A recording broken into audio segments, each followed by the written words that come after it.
ओम शांति। आज 4 जनवरी 2023 की बाबा की मीठी मुरली मंथन है। तो आज जो बाबा ने हमें समझाया है उसकी इंडेक्स पहले सुन लेते हैं कि क्या क्या कंटेंट है इसमें। तो आज बाबा ने एक बच्चे की तुलना, हाँ, हम बच्चों की तुलना मोती चुगने वाले हंस मंडली के लकी सितारों से की है। बाबा ने हमें ड्रामा के अंत की पूरी रोशनी दी और रोशनी देकर आज एक कहानी में हमें समझाया कि हम किस तरह से अपने जीवन को समझेंगे, प्रकृति को समझेंगे। फिर बाबा बोल रहे हैं पुरुषार्थ फर्स्ट है। बाबा ने आज बड़ी ही गूढ़ बात और बताई कि सतयुग को भी कलंकारी युग नहीं कहेंगे। आश्चर्य लग रहा है ना? तो समझेंगे इसको अंदर। बाबा ने आज फिर सच्चे सच्चे खुदाई खिदमतगार व ईश्वरीय सेल्वेशन आर्मी की हम बच्चों को संज्ञा दी। फिर बाबा ने हमें इन पर्टिकुलर खास व जनरल बच्चों की बात बताई। बाबा ने आज एक नई और बात बताई कि मेरी ग्लानी तो तुम द्वापर से करते हो, हाँ, तो अब तुम अपने स्वरूप देवी देवता की भी ग्लानी की है। कैसे किए इसको समझेंगे। पवित्रता पर ही बलिहारी गाई गई है ना। किन किन की पूजा तुम क्यों करते हो, कौन करते हैं, यह भी समझेंगे। किसकी पूजा हम करते हैं। दुनिया में सभी सोशल वर्क तो करते हैं, सोशल वर्क तो करते हैं, तो उसमें नाम भी होता है, पर ईश्वरीय मदद से हमें क्या मिलता है इसको समझेंगे और कौन मदद कर सकते हैं। फिर बाबा कह रहे हैं पवित्र कैसे बना जाता है। बाबा ने इसके बड़ी होपफुली हमें एक राज बताया है कि कैसे हम पवित्रता को धारण करेंगे मन वचन कर्म से। दुनिया में सभी तीर्थ यात्रा तो करते हैं, समझते हैं कि वहाँ जाना है तो पवित्र रहना है, पर क्या होता है इसको समझेंगे। शरीर छोड़ने पर कह देते, मुंह में गंगा जल तो डालते हैं और कहते हैं कि स्वर्ग पधारो, स्वर्ग जाएगा। लेकिन क्या ऐसे ही कोई स्वर्ग चला जाएगा सिर्फ अंत में याद करने से?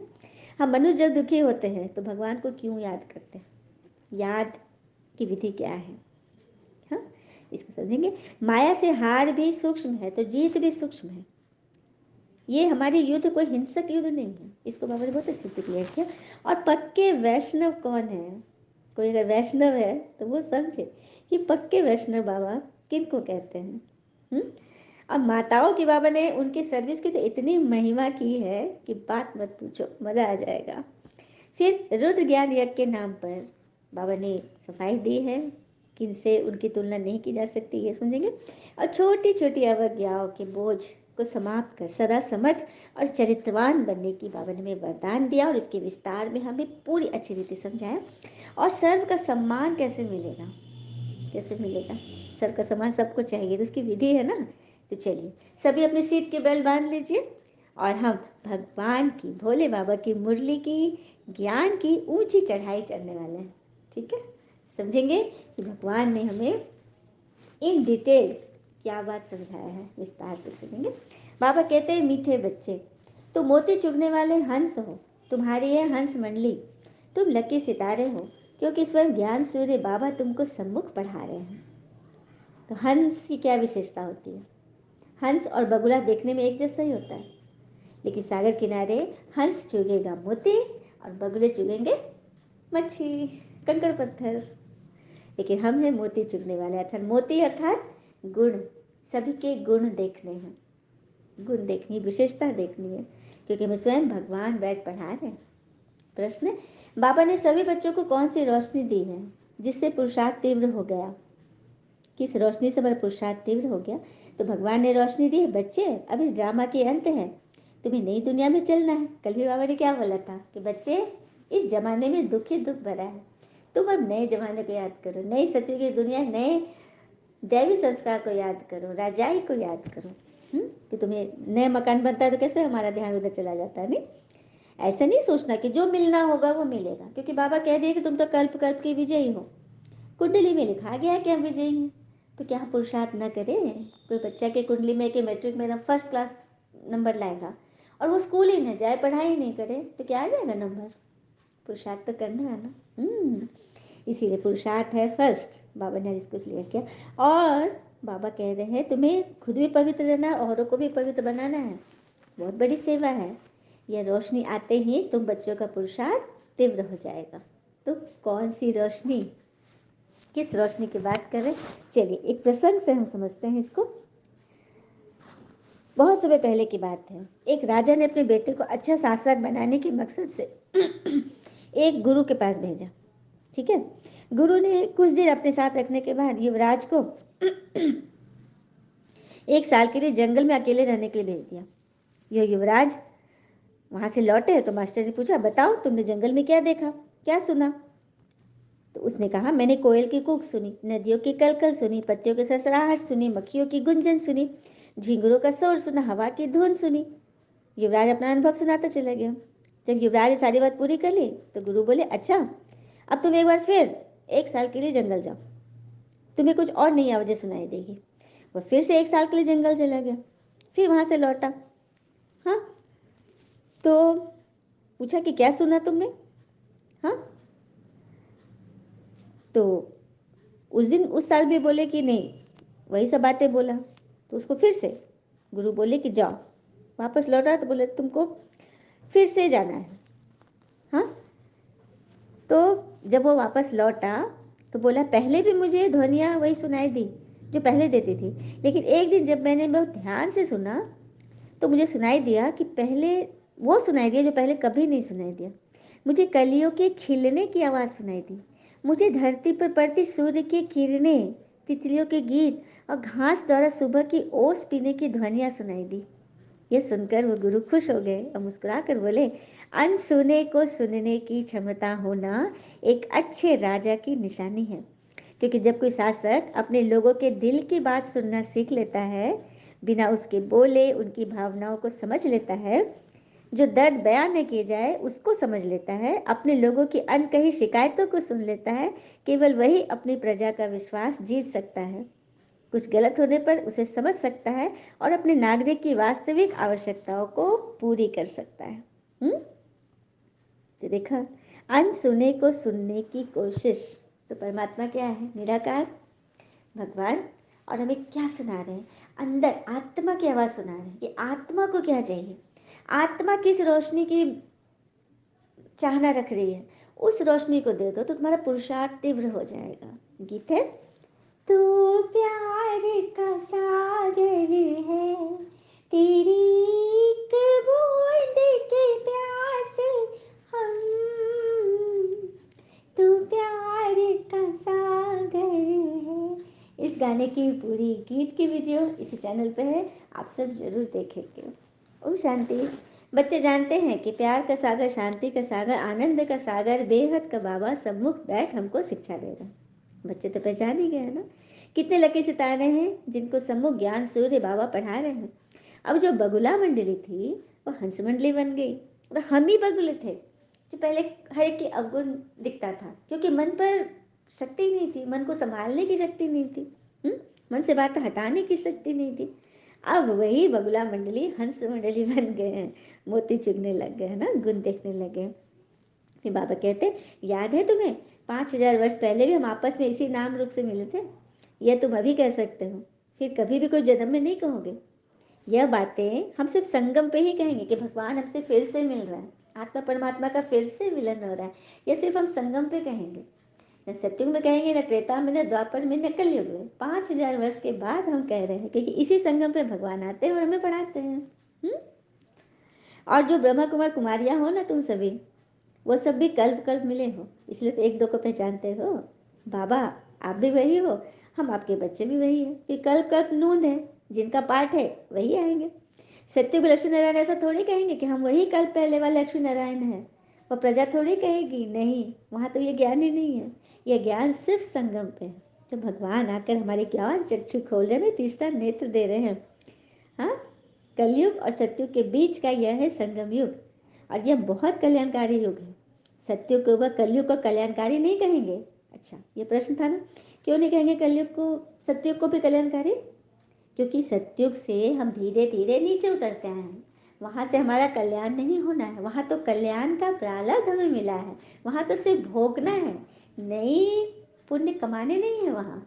इसलिए वो कल्याणकारी युग नहीं, कल्याणकारी चढ़ती कला का युग तो ये संगम है, जहाँ पर हम हर पल हर सेकंड ऊपर उठ रहे हैं, उठ रहे हैं ना सभी। तो कल्याणकारी युग है, इस पॉइंट को भी याद रखेंगे।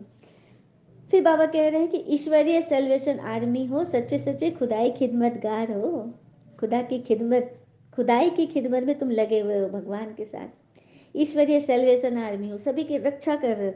जैसे मिलिट्री को कहते हैं सेल्वेशन आर्मी, बचाव पक्ष की सेना। कहीं तूफान आया, कहीं भूकंप आए, कहीं सुनामी आया, कहीं कोई बह गया समुद्र में, उसको बचाने के लिए मिलिट्री से फोर्स आते हैं। तो हम भी वही हैं, रूहानी सेल्वेशन आर्मी।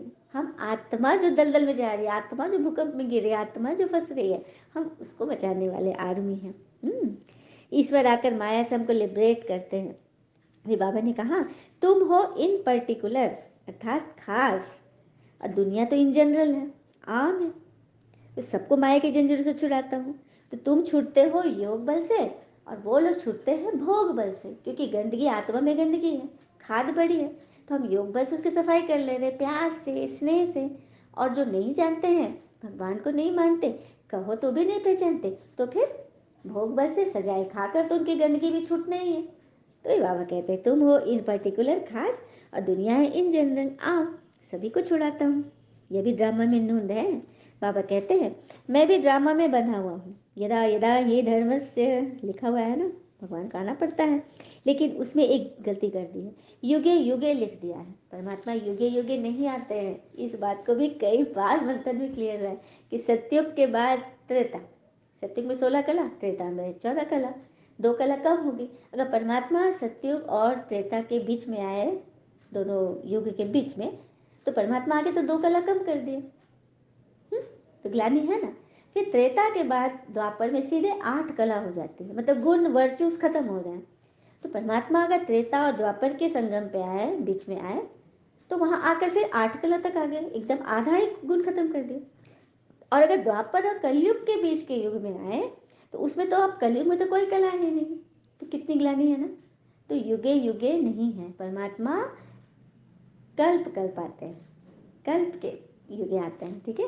जब चारों युग बीत जाता है तब परमात्मा आते हैं, ठीक है ना। तब भगवान सीधे कलयुग को सतयुग बना देते हैं, स्वर्ग नरक को स्वर्ग बना देते हैं। यह है उनकी महिमा, नहीं तो ग्लानि ही है कि युगे युगे आकर भगवान तो और ही नीचे गिरा रहे हैं, है ना, बड़ी ग्लानि। फिर बाबा कह रहे हैं तुम मेरी ग्लानि तो करते ही थे, तुम देवताओं की भी ग्लानि करते हो। सही बात है। किस देवता को हमने छोड़ा? राम जी को छोड़ा। राम जी ने ऐसे धोबी की बात सुनी, राम जी ने ऐसे किया। हाँ, कृष्ण जी, उनकी तो बस ग्लानि ही ग्लानि है, ऐसे गोपियाँ भगाए, ऐसे वस्त्र चुराए, ऐसे माखन किया, सिर्फ ग्लानि ही ग्लानि। हाँ, तो वही बात है। बस हम लोग क्या किए ना, ग्लानि करना ही सीखे। इसी से क्या बन गए? पाप आत्मा बन गए। तो बाबा कहते चलो तुमको ये बनना ही है, क्योंकि सतो रजो तमो में तो आना ही है, क्योंकि सीढ़ी नीचे नीचे उतरना ही है। और पवित्रता की बलिहारी है, देवताएं पवित्र है, तब अपवित्र मनुष्य उन्हों के आगे जाकर माथा झुकाते हैं। देवताओं के आगे माथा कौन झुकाते हैं? जो अपने को अपवित्र समझते हैं। तभी तो आरतियों में गाते हैं ना, आप सर्वगुण संपन्न, हम निर्गुण, आप स्वामी, हम दास, आप माथे का चंदन, हम चरणों की धूल। हाँ, यही कह के तो हम तुच्छ प्राणी, यही कह के तो अपने को उनकी पूजा करते हैं, अपने को गिराते हैं, क्योंकि अपने को अपवित्र समझते हैं। अब देखो, देवता के आगे तो झुकते हैं, ये मूर्तियों के आगे, सन्यासी के आगे माथा टेकते हैं। क्यों?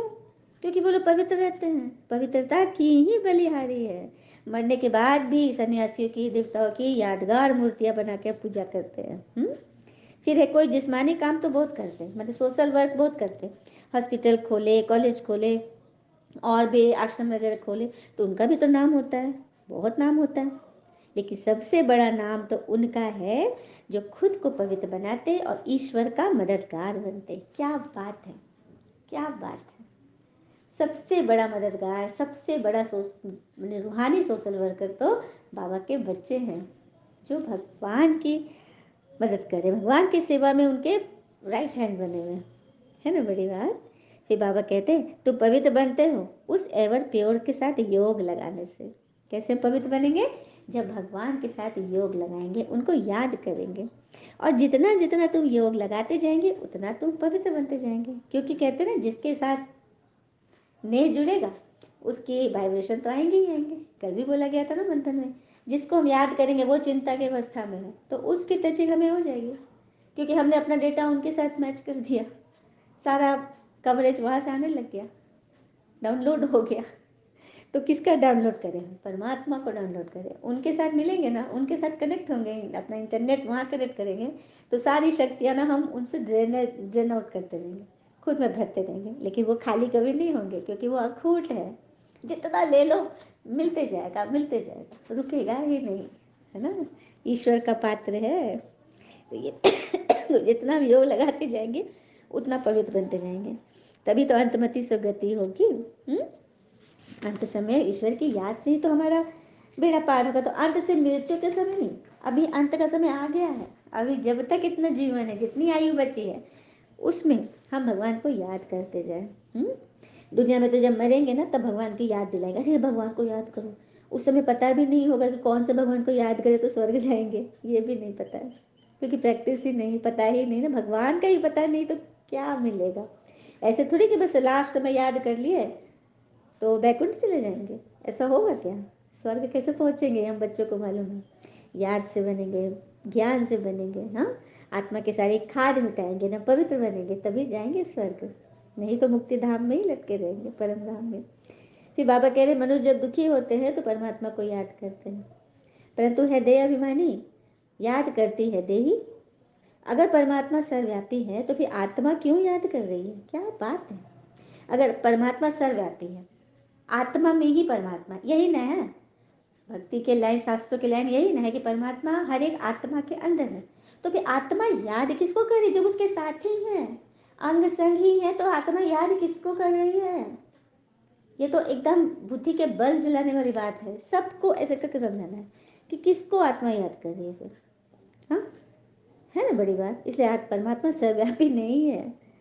फिर बाबा कहते हैं ये पढ़ाई तुम्हारी एम ऑब्जेक्ट भी क्लियर है, इस पढ़ाई में तुम्हारी एम ऑब्जेक्ट क्लियर है ना, इसमें अंधश्रद्धा की कोई बात नहीं, पढ़ाई है, पढ़ाई में कोई अंधश्रद्धा की बात नहीं होती। पढ़ो और बनो, जैसे मेडिकल कॉलेज में पढ़े, इंजीनियरिंग में पढ़े, जैसा पढ़ेगा वैसा पद मिलेगा। यहाँ भी है, लेकिन वहाँ तो सिर्फ एक जन्म मिलेगा, और वो भी कोई श्योरिटी नहीं है कि इंजीनियरिंग पढ़े तो इंजीनियर बन ही जाएंगे। कई लोग डिग्री लेकर भी बिना नौकरी के घूमते हैं, मेडिकल डॉक्टर बन गए लेकिन कोई प्रैक्टिस और कुछ नहीं चल रही है, ये भी तो है ना। अब बने ना, मैंने पास करे, ये भी तो कोई गारंटी नहीं है।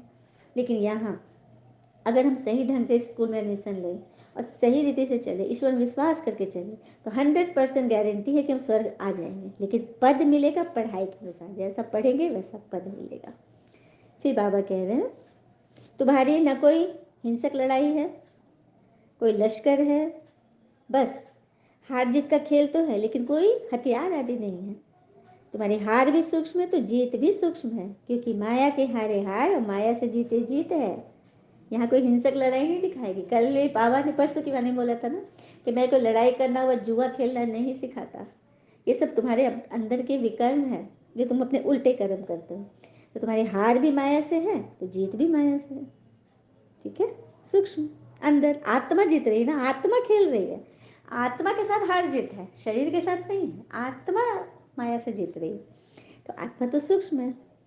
फिर बाबा कहते मैं खुद बैठ अपना परिचय देता हूँ, रचयिता को और कोई मनुष्य जानते ही नहीं तो परिचय कैसे देंगे? कोई साधु संत भी नहीं जाने परमात्मा का जो पूरा पूरा परिचय दे दे। रचयिता है एक पिता, बाकी तुम सभी हो रचना, तो तुमको जरूर राजभाग मिलना चाहिए। मनुष्य तो कह देते परमात्मा सर्वव्यापी है तो सब रचता होगे, जब हर एक के अंदर परमात्मा है, पिता है, तो सभी रचता होगे, तो फिर रचना कहाँ गई? रचना कोई उड़ा दिया। कितने पत्थर बुद्धि हैं, तभी तो दुखी हो गए। सिर्फ अपनी महिमा करते कि हम वैष्णव हैं, गोया हमारा देवता है, मानते अपने आप को। हाँ, समझते देवता वैष्णव थे तो हम भी देवता हैं, शुद्ध भोजन खाते हैं। लेकिन बाबा की नज़र में शुद्ध भोजन क्या है? मन को भी शुद्ध संकल्पों का भोजन देने वाले सच्चे पक्के वैष्णव होते हैं। और वेजिटेरियन, सच्चे वेजिटेरियन का मुख्य अर्थ ही है अहिंसा परमो धर्म। मन से भी कोई हिंसा नहीं करनी, कोई व्यर्थ नहीं सोचनी, न किसी पर क्यों क्या करनी, किसी के ऊपर क्वेश्चन नहीं करनी, मन से भी किसी के साथ हिंसा नहीं करनी, यह है पक्के वैष्णव की निशानी। फिर बाबा कहते हैं तुम ही शूद्र से ब्राह्मण बने हो, तभी तो ब्रह्मा कुमार कुमारी कहला रहे हो। बाबा ही तुम्हें बना रहे ना। अब विराट रूप के चित्र पर भी समझाना अच्छा है। विष्णु जी का विराट रूप दिखाया है ना, तो किस चीज़ का? विष्णु और उसकी राजधानी संतान संतान का ही विराट चित्र है। यह सब बाबा विचार चलाते थे, ब्रह्मा बाबा विचार चलाते थे। विष्णु जी उनकी राजधानी का ही विराट चक्र है, मतलब पूरे 5000 वर्ष का जो विराट चित्र है वही विराट चित्र है, जो भक्ति में बहुत नामी ग्रामी है ना। तुम भी विचार सागर मंथन की प्रैक्टिस करो तो यही चिंतन चलेगा। तुम भी किसको बैठ समझाएंगे तो क्या कहना है, ओहो या तो हमको मनुष्य देवता बेगर से प्रिंस बनाने आए हैं। हाँ, तो स्थूल सर्विस कि पहले सूक्ष्म सर्विस करो। कोई भी आए ना तो चाय पानी तो देंगे, जैसे कोई गेस्ट आया चाय पानी तो हम करेंगे, खिलाएंगे, लेकिन सबसे पहले सूक्ष्म सर्विस कैसे करेंगे, मन से उसके लिए दुआ कर दो। बाबा तुम्हारा बच्चा है, बाबा मैं कुछ बोलूँ ना तो ये सुने, बाबा इनके भी बुद्धि का ताला खुले, बाबा ऐसे करके पहले उसकी आत्मा का स्वागत करो, सूक्ष्म सर्विस कर दो मन से मन। ठीक है, ठीक है। फिर आपकी जो बात बोलोगे तो उसको टच हो, क्योंकि आपने पहले ही फिट कर दिया, डेटा डाल दिया, अब उससे मैटर डालो, काम करेगा। बाबा वही करे। फिर बाबा ने माताओं की महिमा की है। अच्छा, माता के बारे में पता है, माता को कुछ भी बात बोलो ना पेट में पचता नहीं है, इसलिए परमात्मा ने माता को चुना। और माताएं भोली होती है, बहुत भोली होती है ना। तो भगवान ने उनको चुना, उनको बता दिया कि मैं आ गया हूँ, अब देखो माताओं का चमत्कार, जिसको भी देखो सबको बताएगी। और एक और विशेषता बहुत खास है उनकी, किसी को भी बोलेंगे ना, अपनी सखी को या किसी भी किसी को भी बोलेंगे तो कहेंगी ना किसी को मत कहना, और वो फिर दूसरे से कहेगी, उसको कहेगी किसी से न कहना। तो ये किसी से न कहना कहना नहीं करके कितनों को कह देती है। तो है ना मजेदार बात। तो जब सच्ची होते हैं ना बेटे बात निकल लगता है कि कैसे, मतलब किसको किससे परिचय करा दूँ, है ना।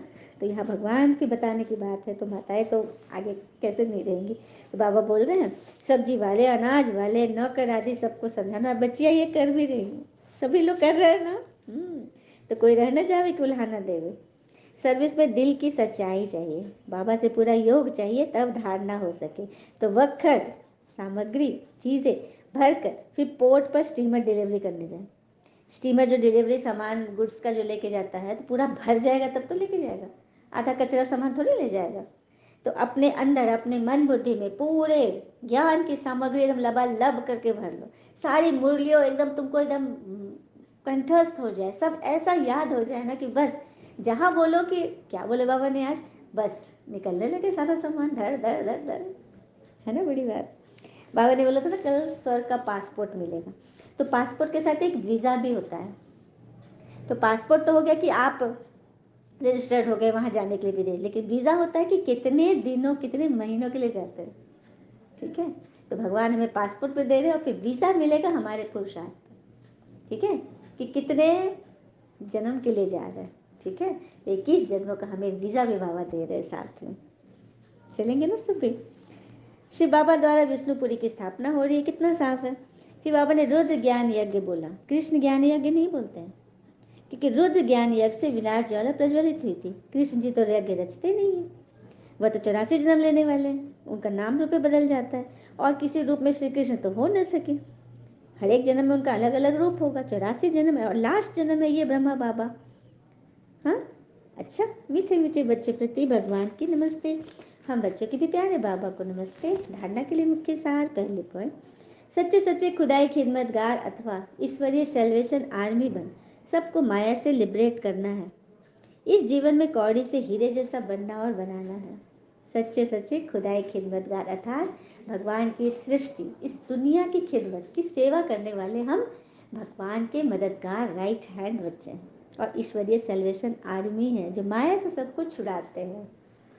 दूसरी पॉइंट, जैसे बाबा विचार सागर मंथन करते हैं ऐसे ज्ञान का विचार सागर मंथन करना है। बाबा अर्थात ब्रह्मा बाबा, उनके बारे में बाबा बोल रहे, कल्याणकारी बन अलौकिक सेवा में तत्पर रहना है, दिल की सच्चाई से सेवा करनी है। वरदान, छोटी छोटी अवज्ञाओं के बोझ को समाप्त कर सदा समर्थ रहने वाले श्रेष्ठ चरित्रवान बनते हैं। छोटी छोटी अवज्ञाओं के बोझ को समाप्त कर सदा समर्थ रहने वाले क्या बन जाते हैं, श्रेष्ठ चरित्रवान। जैसे अमृत वेले उठने की आज्ञा है तो उठकर बैठ जाते हैं, लेकिन विधि से सिद्धि को प्राप्त नहीं करते। स्वीट साइलेंस के साथ निद्रा की साइलेंस मिक्स हो जाती है। सही बात है, बच्चों में ये प्रॉब्लम तो हो ही रही है, उठते तो हैं लेकिन विधि से सिद्धि नहीं मिल रही, क्योंकि स्वीट साइलेंस के साथ निद्रा की साइलेंस मिक्स हो जाती है। बाबा की आज्ञा है किसी भी आत्मा को न दुख दो न दुख लो। इसमें दुख देते नहीं लेकिन ले तो लेते हैं। जो अच्छे बच्चे होते हैं, भोले बच्चे, दुख देते तो नहीं किसी को, लेकिन लेने में तो एक्सपर्ट है, नंबर 1। क्रोध नहीं करते, लेकिन रौब में तो आ जाते हैं। छोटी छोटी अवज्ञाएं मन को भारी कर देती, ताने वाने तो चलते ही हैं। अब इन्हें समाप्त कर आज्ञाकारी चरित्र का चित्र बनाओ, तब कहेंगे सदा समर्थ चरित्रवान आत्मा। स्लोगन: सम्मान मांगने के बजाय सबको सम्मान दो, तो सबका सम्मान मिलता रहेगा। सम्मान मांगना नहीं किसी को, किसी से सम्मान देना ही सम्मान लेना है। सबको बढ़कर सम्मान दो, तो सबका सम्मान स्वतः मिलेगा। अच्छा, ओम शांति। शुक्र मुझे बाबा, वो बाबा के प्यारे प्यारे बच्चे। All is well always. Om Shanti.